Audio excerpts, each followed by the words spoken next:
시간 함께 보실 하나님 말씀은 에베소서 6장 1절부터 4절, 마가복음 7장 9절에서 13절까지 말씀입니다. 에베소서 316페이지에 함께 교도하도록 하겠습니다. 자녀들아, 주 안에서 너희 부모에게 순종하라. 이것이 옳으니라.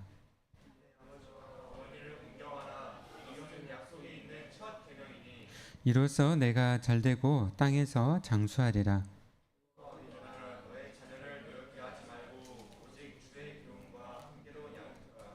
아멘. 마가복음 7장입니다. 9절에서 13절까지 64페이지 함께 교도하도록 하겠습니다. 또 이르시되 너희가 너희 전통을 지키려고 하나님의 계명을 잘 저버리는 도다.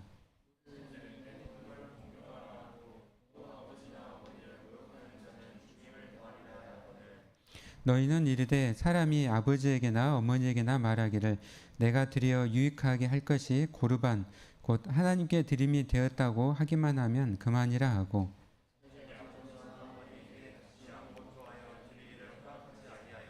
너희가 전한 전통으로 하나님의 말씀을 폐하며 또 이 같은 일을 많이 행하느니라 하시고.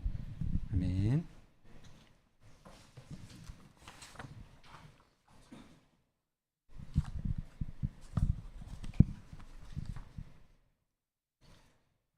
네, 이제 5월이 되었습니다. 네, 5월은 어떤 달이죠? 가정의 달이죠. 네, 그래서 또 5월에 이번 달에 또 휴일도 많은 것 같아요. 특별히 가정의 달 관련해가지고 여러 휴일들도 있습니다. 우리는 또 부모님들을 통해서 우리 그 자녀됨을 또 많이 이렇게 배웁니다.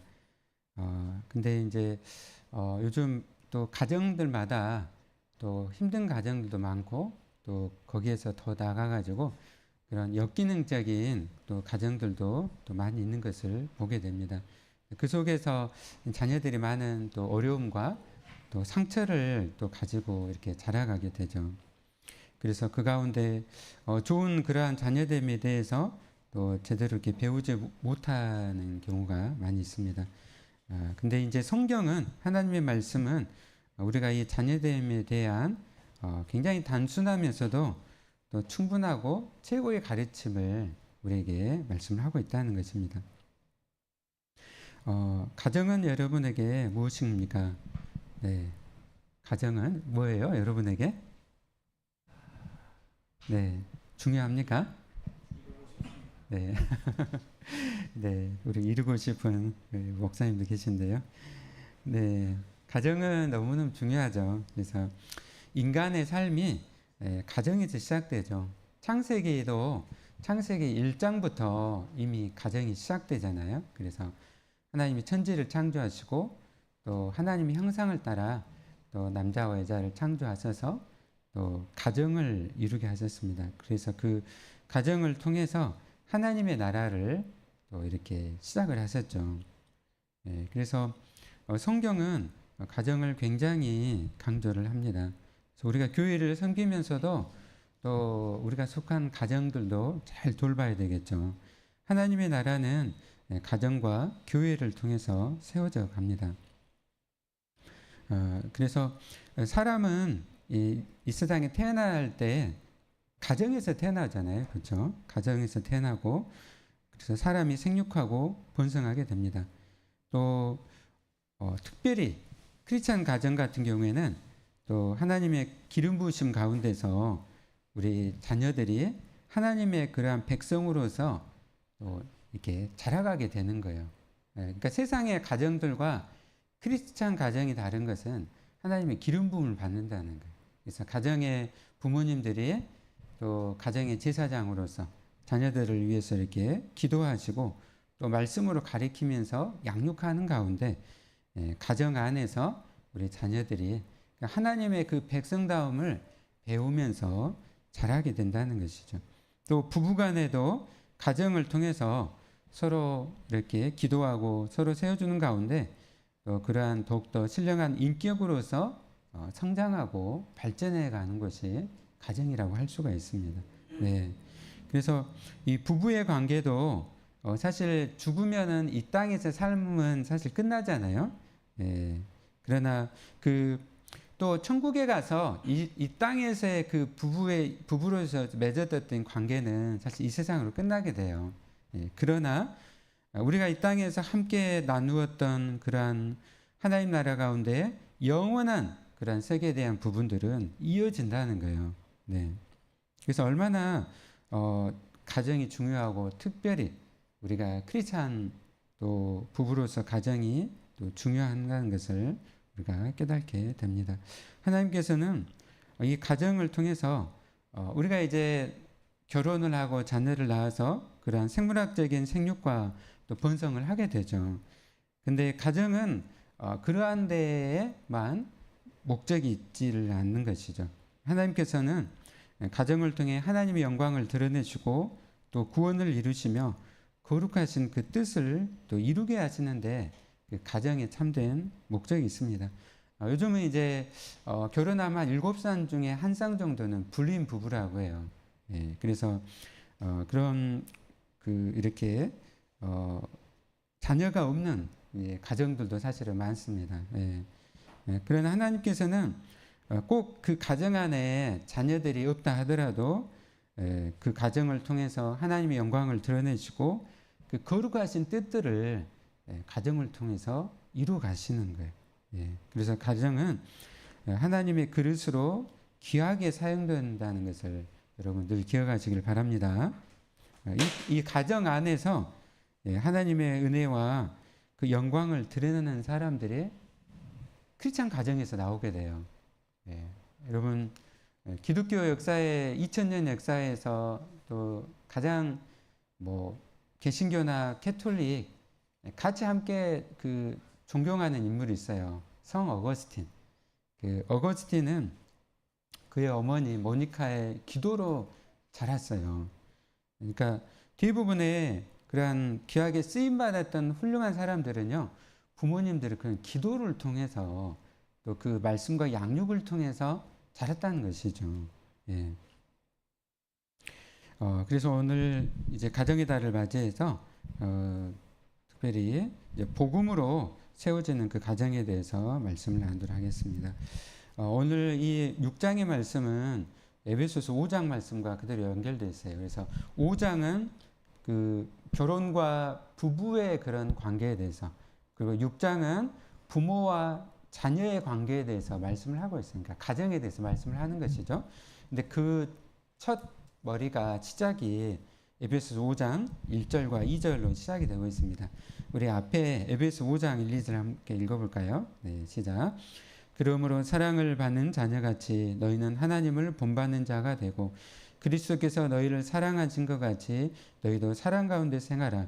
그는 우리를 위하여 자신을 버리사 향기로운 제물과 희생 제물로 하나님께 드리셨느니라. 아멘. 그러니까 처음 초대에 말씀드린 것처럼 요즘 가정들이 역기능적인 가정들이 많아요. 정말 그 어려움과 힘든 가정들이. 그리고 어떻게 내가 부모님을 존경할 수 있을까? 이렇게 참 어려운 가정들이 참 많습니다. 그러나 에베소서 5장에서 우리에게 아버지가 되시는 분, 하나님은 우리의 아버지시잖아요. 그래서 어떻게 하죠? 너희에게 하나님 아버지가 계시는데 그 하나님을 어떻게 하라고요? 본받는 자가 되라는 거예요.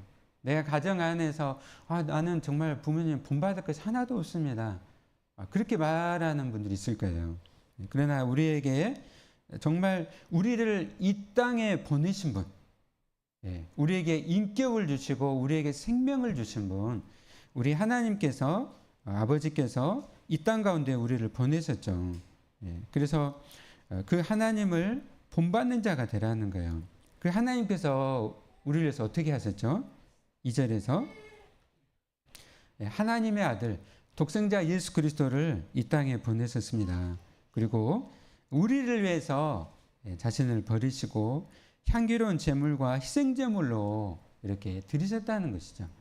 그 하나님께서 우리를 사랑하신 그 사랑 가운데 우리가 거하기 때문에, 우리가 그 사랑을 받았기 때문에 하나님을 본받는 자가 되라는 것이죠. 이 세상은 다 욕심과 자기 추구잖아요. 여러분 세상의 가정들을 보세요. 세상의 가정들. 부모님들 어떻게 해요? 자녀들을 자기의 욕심, 이기심을 위해서 또 그 자녀들이 어떻게 해요? 세상에서 그냥 성공하도록 그렇게 추구하고 그렇게 해 나갑니다. 사람은 죄 때문에 마음이 부패해서 탐욕을 추구해요. 탐욕을 추구합니다. 교회 다니시는 분들 중에서도 또 부모님 중에서도 학교 입시를 위해서 주일날 이렇게 교회를 안 보내고 학원으로 막 보내는 분들 사실 많이 계시죠. 옳지 않습니다. 그 자녀들이 좋은 명문대를 가더라도 가가지고 어떻게 할까요? 다 자기만을 위해서 살고 그때 그냥 말씀은 이렇게 하나님을 잘 섬기라고 했는데 실제적으로는 하나님을 예배하지 않고 자기만을 위해서 이렇게 살아가도록 했기 때문에 그렇게 이제 좋은 학교를 가더라도 그런 인생으로 살아간다는 것이죠. 심지어는 2단 학교까지 막 보내는, 공부를 위해서라면은 2단 학교까지 막 그냥 보내는 분들도 많이 봤어요. 그것도 크리스찬 가정에서. 그러면 그 아이들이 2단 학교 가서 뭘 배울까요? 2단 사상을 배우죠. 2단 사상을. 하나님보다 더 중요한 건 없어요. 하나님 중심이 되어야 되는 것이. 하나님 중심. 그래서 지금 5장에서 부부와의 관계, 6장에서 부모와의 자녀의 관계에서 시작을 이렇게 여는 거예요. 하나님을 본받는 자 되라는 거예요. 하나님을 너희 가정의 중심이 되라고 하는 것이죠. 우리 사랑하는 우리 또 아직 결혼을 안 한 우리 형제 자매들도 있습니다. 믿음의 형제 자매들을 만나야 돼요. 아멘. 믿음의 형제 자매들. 그래서 여러분 아까 말씀드렸다시피 가정은 그냥 자녀를 낳고 그냥 생육 번성을 하는데 그게만 목적이 있다고 하지 않았습니다. 가정의 참된 의미는 가정을 통해 하나님의 은혜와 영광을 드러내고 또 하나님의 거룩하신 뜻을 드러내는 데 있는 거예요. 그래서 믿음의 사람들이 서로 만날 때 또 사랑할 때 우리가 이렇게 만났는데 하나님 나라를 위해서 하나님의 그 거룩하신 뜻을 위해서 우리가 교제하고 또 가정을 이루어서 우리의 가정이 우리만을 위한 가정이 되지 않고 하나님의 거룩하신 뜻을 드러내는 가정이 되자. 그렇게 서로 기도하고 또 서로 결혼하고 하나님 나라의 거룩한 뜻을 이루어가는 그런 가정들이 되는 것이. 이게 하나님의 꿈이에요. 하나님의 비전. 그렇죠? 그래서 하나님께서 가정을 이루시고 나서 창세기 1장 26절에 뭐라 말씀하시죠? 너희가 어떻게 해요? 다스리고 통치하라는 거예요. 뭐를? 세상 만물을, 자연을 다스리고 통치하라는 거예요. 그냥 가정 안에 생육하고 번성하라 이것만 주시는 것이 아니었어요. 뭐예요? 다스리고 통치하라는 것이죠. 하나님 나라의 거룩하신 뜻들을 너의 가정을 통해서 이루라는 것이죠. 아멘. 여러분 가정들이 하나님의 거룩하신 뜻을 이루는 가정이 되게 하십시오. 우리 인호가 말씀과 기도로 부모님의 그러한 양육을 통해서 자라서 하나님께 크게 쓰임받는 우리 인호가 될 줄로 믿습니다. 그래서 우리가 또 아직 결혼 안 한 우리 청년들에서 사실 많이 기도해 줘야 돼요. 사실 예수를 믿는 청년들이 진짜 적잖아요. 좀 너무 적어요. 저도 이렇게 설교를 하지만 예수님 믿는 청년들이 너무 적기 때문에 우리가 같이 진짜 노력해 주고 많이 기도를 해줘야 됩니다. 우리가 말로만 하는 게 아니라 많이 기도해 주고 또 도와주고 이렇게 해야 되는 것이죠. 그래서 6장 1절 말씀 이제 부모와의 자녀의 관계예요. 자녀들아 주 안에서 너희 부모에게 순종하라 이것이 옳으니라고 말씀합니다. 자녀들아 이 자녀는 어린 자녀뿐만 아니라 부모와의 관계에서 자녀의 모든 사람을 이야기해요. 저와 여러분 부모님들이 다 계시잖아요, 그렇죠? 여러분 다 자녀들이에요. 다 자녀들. 자녀들에게 이제 명령을 합니다. 뭐라고요? 주 안에서 너희 부모에게 순종하라는 것이죠. 그러니까 주 안에서 부모님께 순종하라. 이 말씀 딱 생각하면 딱 떠오르는 게 있죠. 십계명. 십계명의 1계명의 4계명 뭐죠? 하나님을 한마디로 하나님을 사랑하라는 거예요. 너는 나 외에 다른 신을 섬기지 말라. 너는 다른 우상을 만들어서 그 앞에 절하지 말라. 너는 나의 이름을 망령되이 일컬지 말라. 안식일을 지키라. 하나님을 섬기는 것이잖아요. 주 안에서 먼저 말씀을. 그 다음에 5계명이 뭐죠? 내 부모를 공경하라. 5계명부터 이제 10계명까지는 이웃을 사랑하는 것인데 이웃의 그 기초는 뭐로부터 먼저 나오죠? 이웃과 사회를 만들어내기 위해서는 뭐가 있어야 돼요? 가정이 있어야죠. 가정이. 그래서 그 가정에서 부모를 공경하라. 그러니까 부모를 공경하지 않으면은 이웃을 사랑할 수 없는 거예요. 그렇죠? 부모를 공경하지 않으면. 그렇기 때문에 5계명이 부모를 공경함으로 시작되는 거예요. 그래서 주 안에서 하나님을 경외하라는 것이죠. 하나님을 경외하는 가운데 너희 부모에게 순종하라. 이렇게 말씀하니까 그러면은 우리가 주 안에서 하나님을 경외하라 했으니까 부모님께 순종하는 것은 그렇게 안 해도 되겠네요. 그게 아니에요. 주 안에서 하나님께서 명령하시기 때문에 어떻게 해요? 더욱더 부모님께 순종하라는 것이죠. 아멘. 아멘. 순종하라.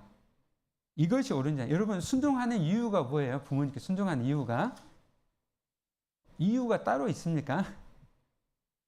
1절에서 뭐예요? 이유가 따로 없어요. 이것이 옳기 때문입니다.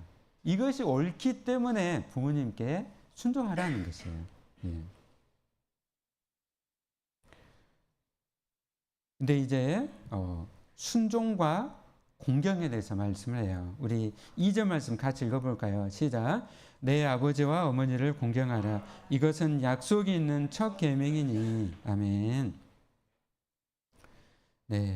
공경하라고 말씀합니다. 공경하라는 것은 단지 말씀을 잘 듣고 순종하라는 것, 그 이상을 의미합니다.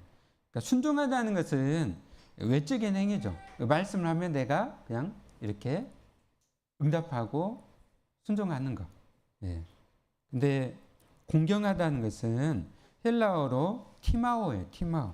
그러니까 그 가격을 매기다, 존경하다, 가치를 인정하다는 의미인 거죠. 그러니까 공경한다는 것은 부모를 부모로서 인정하고 존경한다는 거예요. 그러니까 부모를 부모로서 인정하고 존경하는 것이 공경하는 것입니다. 그러니까 1절에 순종하라. 2절에 이어가지고 어떻게 해요? 내 아버지와 어머니를 공경하라는 거예요. 부모님을 부모로서 인정하고 존경하라는 것이죠. 아멘. 아멘. 그래서 이 공경하라는 말씀은요, 성경을 읽어보면은 너무너무 많이 나옵니다. 제가 설교 준비를 하면서 몇 개만 이렇게 준비를 했어요. 레위기서 19장 3절, 우리 구약 창세기 출애굽기 레위기죠. 레위기 19장 3절 175페이지 구약에 함께 읽겠습니다. 시작. 너희 각 사람은 부모를 경외하고 나의 안식일을 지키라. 나는 너희 하나님 여호와니라. 여기서 이 부모를 경외하다는 것은 부모님을 공경하다는 거예요. 그 뒤에 19장 32절 말씀 같이 읽어볼까요? 시작. 너는 센 머리 앞에서 일어서고 노인의 얼굴을 공경하며 내 하나님 경외하라. 나는 여호와니라. 공경하라는 거예요. 부모님을 공경하라는 것입니다. 그리고 이 출애굽기 21장에서는요. 더욱더 이 부모님 공경에 대해서 엄하게 강조합니다. 출애굽기 21장 그 앞으로 가가지고 21장 15절 17절 15절 114페이지 읽겠습니다. 시작. 자기 아버지나 어머니를 치는 자는 반드시 죽일지니라. 엄청 엄한 명령이죠. 자기 아버지나 어머니를 주먹으로 때리는 자는 어떻게 하라고요? 반드시 죽이라는 거예요. 죽이라는 것입니다. 그러니까 부모님 공경하라는 것이죠. 공경하라. 엄한 명령이죠. 그 다음에 17절 말씀, 21장 17절 말씀 같이 읽어볼까요? 시작. 자기의 아버지나 어머니를 저주하는 자는 반드시 죽일지니라 말씀해요. 그러니까 아버지나 어머니를 저주하는 자는 반드시 죽이라는 거예요. 얼마나 엄한 명령이죠. 엄한 명령입니다.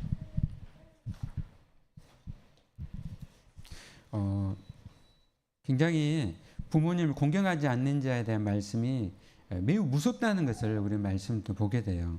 네. 그 뒤에도 수많은 말씀이 나옵니다. 신명기 27장 말씀, 또 지혜서라 할 수 있는 잠언에는 엄청 많이 나와요. 잠언 23장 22절에 너를 낳은 아비에게 청종하고 내 늙은 어미를 경히 여기지 말지니라.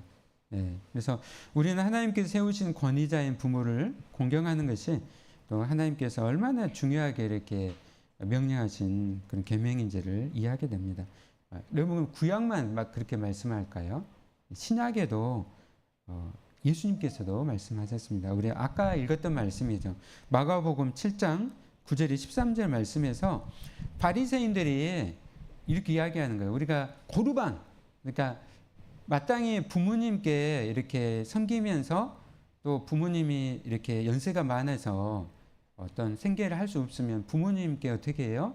드려야 되는 거잖아요. 살아가실 때 드려야 되는데 바리새인들이 그냥 고르반하고 우리가 하나님만 섬기면 됩니다. 이렇게 하고 부모님들을 섬기지는 않는 거예요. 그래서 예수님이 뭐라고 해요? 잘못됐다는 것이죠. 너희가 하나님을 섬기면서 부모님을 마땅히 섬기라고 예수님께서 말씀하셨어요. 종교적인 이유가 이것을 부모님을 공경하는 의무를 면할 수가 없다는 것이죠. 예. 아멘. 예, 아멘. 그래서 오늘 지금 부모님 공경에 대해서 말씀드렸습니다. 또 이렇게 공경하는 자에게 복이 있어요. 다시 에베소서 3장으로 돌아가도록 하겠습니다.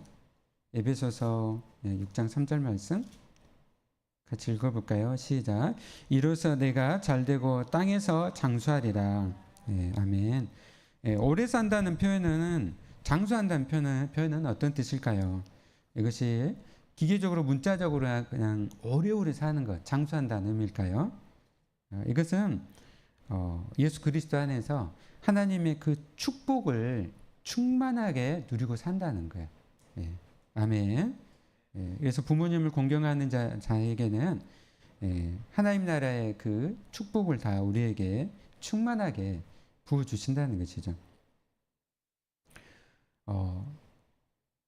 우리가 이제 말씀을 통해서 봤어요. 근데 이제 이렇게 질문을 해요. 제들 가운데. 목사님, 모든 것이 다 맞습니다. 정말 제가 부모님을 너무 공경하고 싶어요. 근데 저는 현실적으로 부모님을 정말 공경할 수가 없습니다. 예, 저는 부모님을 용서할 수가 없습니다. 그렇게 고통스러워하는 분들이 정말 많아요. 예. 어떻게 공경할 수 없는 부모님을 공경할 수가 있을까요? 예, 심지어는 부모님을 공경하지 않는다 하면서 그런 분들이 자기가 싫어하는 그 부모의 모습을 담는 사람들도 많이 있어요. 우리는 이 딜레마를 어떻게 해결할 수가 있을까요? 먼저는 우리가 부모님을 한 분의 인격으로 바라보고 용서해야 된다는 거. 여러분 아까 말씀드렸죠. 에베소서 이 가정에 대해서 말씀드리면서 에베소서 5장 1, 2절 말씀을 항상 생각하라고요. 예. 하나님께서 우리를 얼마나 사랑하셨는가. 예. 그리고 그 가운데 우리를 위해서 얼마나 아들을 내어주시고 또 십자가의 화목제물이 되시기까지 우리를 사랑하시는가. 예. 그 사랑 가운데 우리가 이제 부모님을 한 분의 인격으로 바라보는 거예요. 인격으로. 네. 그냥 부모님을 내가 그동안에 어렸을 때부터 겪어왔던 많은 그런 상처 속에서 고통 속에서 우리가 그 주관적이고 편향적인 시각 가운데 부모님과 관계가 있을 수 있어요. 그것이 아니라 한 분의 인격으로 그냥 바라보라는 것이죠. 부모님과의 너무 많이 그 축적된 안 좋은 경험들, 그리고 그 안 좋은 정서적 반응들이 막 뒤섞여 있어요. 그래서 이것을 막 객관적으로 하기가 막 쉽지가 않습니다.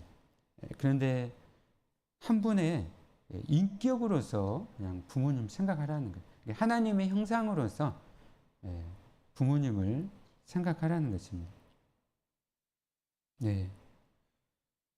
특별히 이렇게 부모가 되고 자녀를 낳고 기르고 양육하면서 우리는 부모님에게 그런 여러 가지 연약함, 허물들을 내가 자녀를 또 가리키면서 또 그것을 그래서 그랬구나 우리가 이해를 하게 돼요. 네, 부모님을 그냥 한 사람의 인격으로 그냥 바라보십시오. 그걸 통해서 부모님을 향한 긍휼함과 그 연민이 우리 안에서 일어나게 돼요. 제가 대학교 1학년 때 사실은 제 평생 아버님을 용서할 수가 없었어요. 가정 폭력과 또 정말 그 어렸을 때 정말 그 지옥과 같은 그런 환경들 정말 끝나지가 않는 것이죠. 이렇게 이 터널이 어두움의 그 터널이 끝나지가 않는 거예요. 네. 근데 제가 대학교 1학년 때 예수님을 영접을 했어요.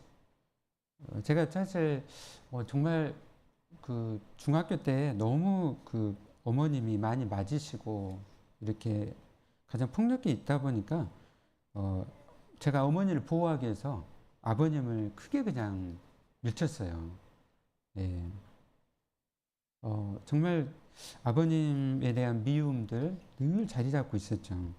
그래서 제가 예수님을 믿고 나서 이제는 제 과거의 모든 사건들과 모든 것들을 다시 재해석하기 시작했어요. 예. 성경에 나오는 삭개오처럼 또 많은 인물들처럼 저도 예수님을 만나고 다시 인생을 재해석을 하고 사람을 다시 보게 된 거예요.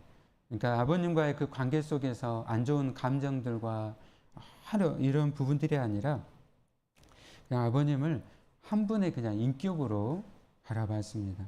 그리고 아버님이 이제 말기암에 이렇게 걸리셨는데 아버님이 옆을 이렇게 지키면서 함께 했어요. 그리고 아버님을 이렇게 간호하면서 아버님 소천하실 때까지 옆에서 이렇게 간호를 했습니다. 한 분의 인격으로 바라보니까 아버님이 너무너무 불쌍해 보이는 거예요. 그리고 아버님 예수님 믿고 천국 가셔야 되겠구나. 그냥 한 분의 인격으로서 그냥 나의 그 어렸을 때부터 그 상처와 감정들 그것들을 다 그냥 객관을 다 시키는 거예요. 하나님의 눈으로 그냥 단순하게 바라보는 것이죠.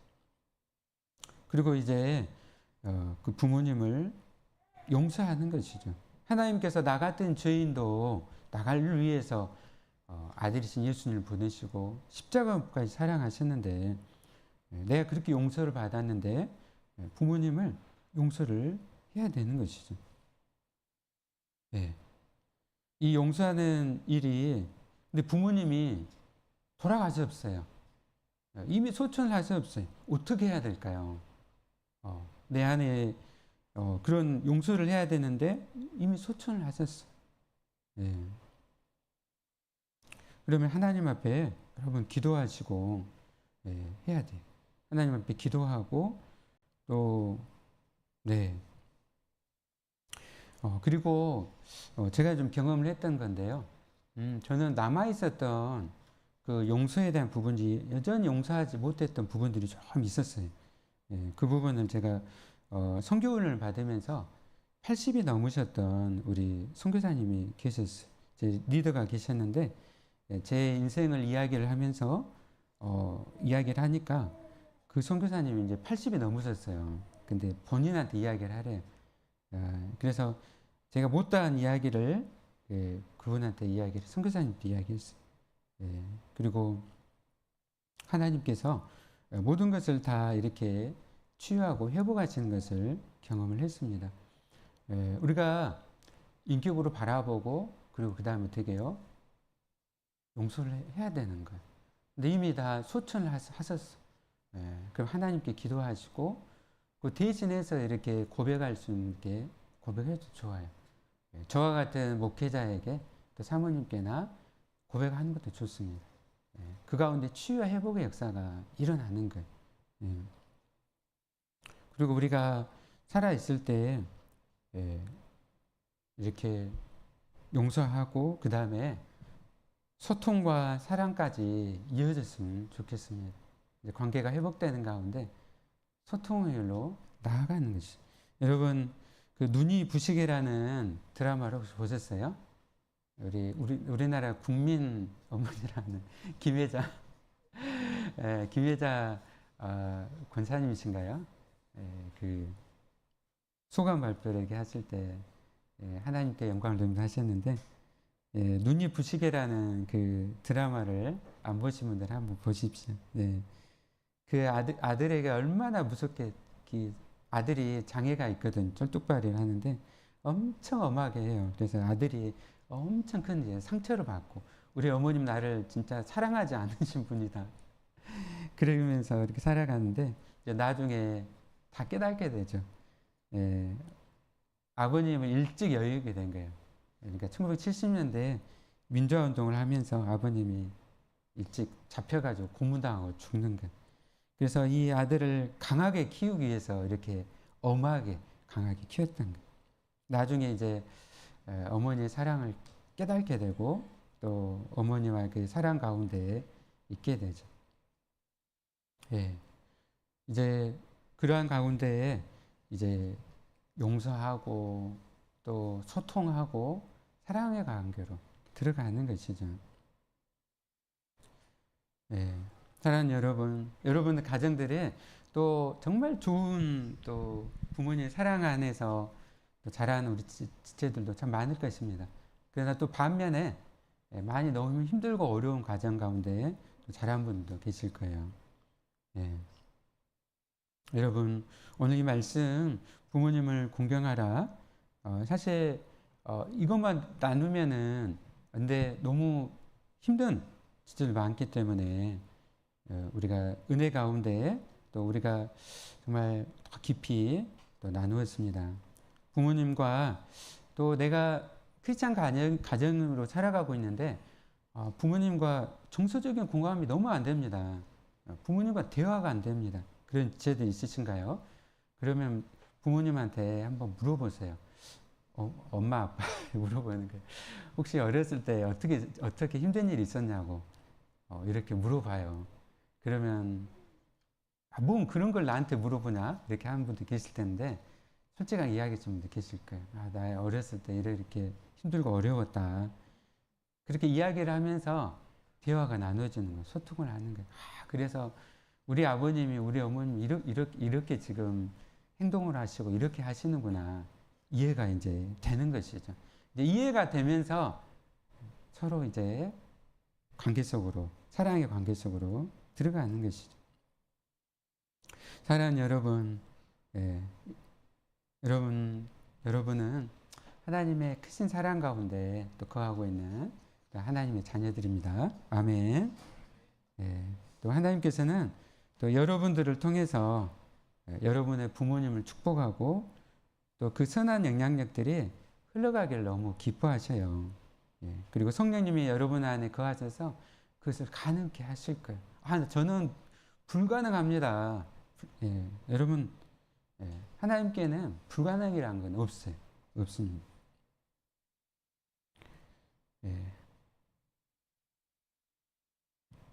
말씀을 이제 마치도록 하겠습니다. 사랑하는 여러분, 우리가 오늘 특별히 또 5월 또 가정의 달을 맞이해서 부모님 공경하라 그냥 그 의미로 생각하는 것이 아니라 그 안에 깊은 의미를 여러분 묵상하시길 바랍니다. 그리고 하나님께서 여러분을 얼마나 사랑하는지 생각하시고 또 그 사랑으로 부모님을 사랑하고 부모님을 용서하고 또 깊은 사랑과 또 소통 가운데 거하시고 또 그 선한 영향을 또 흘려보내시는 또 여러분 되시기를 예수님 이름으로 축원합니다. 아멘. 우리 함께 이 시간 말씀을 생각하면서